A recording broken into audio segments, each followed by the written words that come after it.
At dahil Christmas na nga mga kaprobinsyano, eto at ipapakita ko nga sa inyo yung naging ganap namin ngayong Pasko. Kaya kahapon maaga kami nagpunta ng palengke ni Boss Commander. Expected na kasi natin kapag ganitong magki-Christmas, talagang madami na ang tao sa palengke. Eto at medyo inagahan na nga namin. Hindi naman na ganun karami yung bibili namin ngayon mga kaprobinsyano. Dahil naunti-unti na rin kasi namin yung mga panghanda noong nakaraang araw. Kaya yung mga kulang na sangkap na nga lang yung aming binili ngayon. Tingnan nyo nga mga kaprobinsyano, maaga pa lang marami na rin dumadagsang tao para bumili ng kanilang mga damit pamasko. At mabili na nga namin yung mga kakailanganing sangkap. Bago nga kami umuwi, dumaan na nga rin kami dito sa bilihan ng Goodcal na manok. Bumili nga lang tayo ng 4 na piraso. Pagkatapos diretso na rin kaming umuwi ng bahay. At para tayo makabuelo pa. At panigurado mamaya nga masasabak na naman tayo sa lutuan. Kaya kinahapunan nga, at babawas nga tayo ng alaga nating Peking duck. Bali 2 piraso nga pala yung target nating huhulihin. Na siya nga nating idadagdag na panghanda para sa ating Noche Buena. Tamang-tama nga ito at maglilimang buwan na sila ngayon. Kaya talagang goods na goods lang pang lechon. Medyo marami din kasi yung nabili nating lalaki mga kaprobinsyano. Kaya obligado din talaga nating bawasan. Tapos diretso na nga rin naming binalahibuhan ni Amaing Super Mario. Mabuti na nga lang at hindi masyadong busy si Amaing Super Mario ngayon. Kaya eto at nakatulong muna natin siya. Ang pinagkakaabalahan kasi niya ngayon yung kanilang kamatisan. Na kung saan nga talagang maganda yung nagiging ani. Sa madaling salita nga tumama sila sa presyo. At habang abala nga kami sa likod mga kaprobinsyano, at gumawa naman ng fruit salad yung aking biyenan. Katulong nga yung aking prinsesa at kanyang pinsan. At habang abala nga si Amaing Super Mario sa pagchachap-chap ng karne ng manok, at inasikaso ko naman itong ating ililitsyon na Peking duck. Na kung saan nga ibababad muna natin dito sa toyo, kalamansi at liquid seasoning. Nang sa ganun nga mga kaprobinsyano, kahit papaano meron na siyang lasa mamaya. At mga bandang alas 8 pa naman natin ito isasalang. Sa mga curious nga po pala sa lasa nitong Peking duck, hindi naman po nalalayo sa lasa ng karne ng bibe. Kung bagay meron lang itong ibang linamnam at may kalakihan. Kaya gusto ko nga rin luto dito lechon. Tapos ang gagawing luto nga pala natin sa karne ng Goodcal naman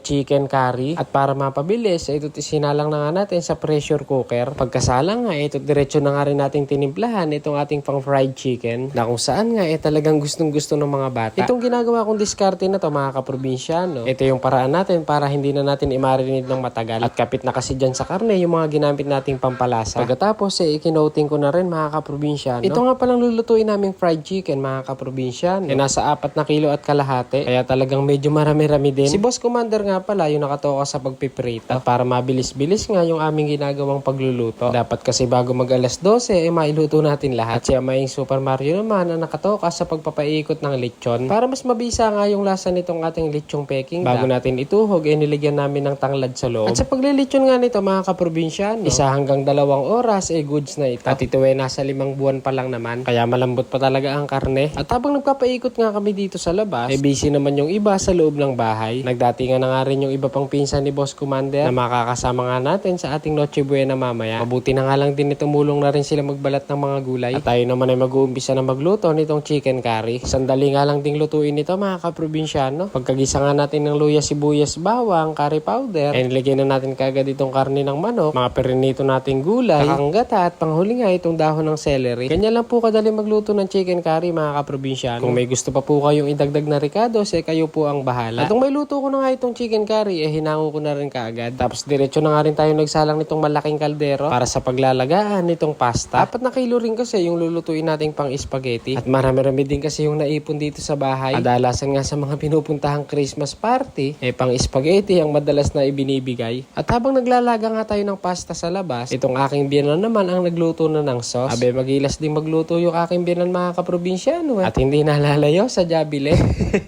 At pagkalipas nga ng 2 oras, natapos na nga ni Amaing Super Mario ilitsyon itong Peking duck. Ayun sa kulay pa nga lang. Mukhang gaganahan tayo dito mamaya. Maluto na nga itong ating litsong Peking duck. At inalis na natin sa tuhugan at diretso na natin inilagay dito sa ating bilao. Yung amoy nga nito mga kaprobinsyano talagang gugutubing Ayun luto na yung ating litsong Peking duck. At may luto na nga namin lahat mga kaprobinsyano. At isinetap na nga namin dito sa loob ng bahay. Saktong-sakto nga mga kaprobinsyano at mag-aalas 12 na ng hating gabi. Ano pa hinihintay? Tara po't samahan niyo po kami mag Noche Buena.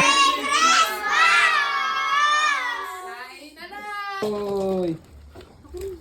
Klase si Princess.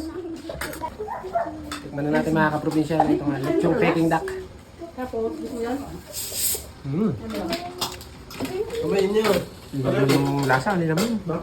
Gusto mo sa mga kaprobinsano. Ganito nga lang po yung ginawa naming paghahanda ngayong Pasko, mga kaprobinsyano. Simple man po o bongga, importante sama-samang kakain kasama ng pamilya. Kaya muli po mga kaprobinsyano, Merry Christmas po sa ating lahat. Maraming salamat po sa inyong panonood at patuloy na suporta sa ating munting vlog. Hanggang sa muli, bye-bye!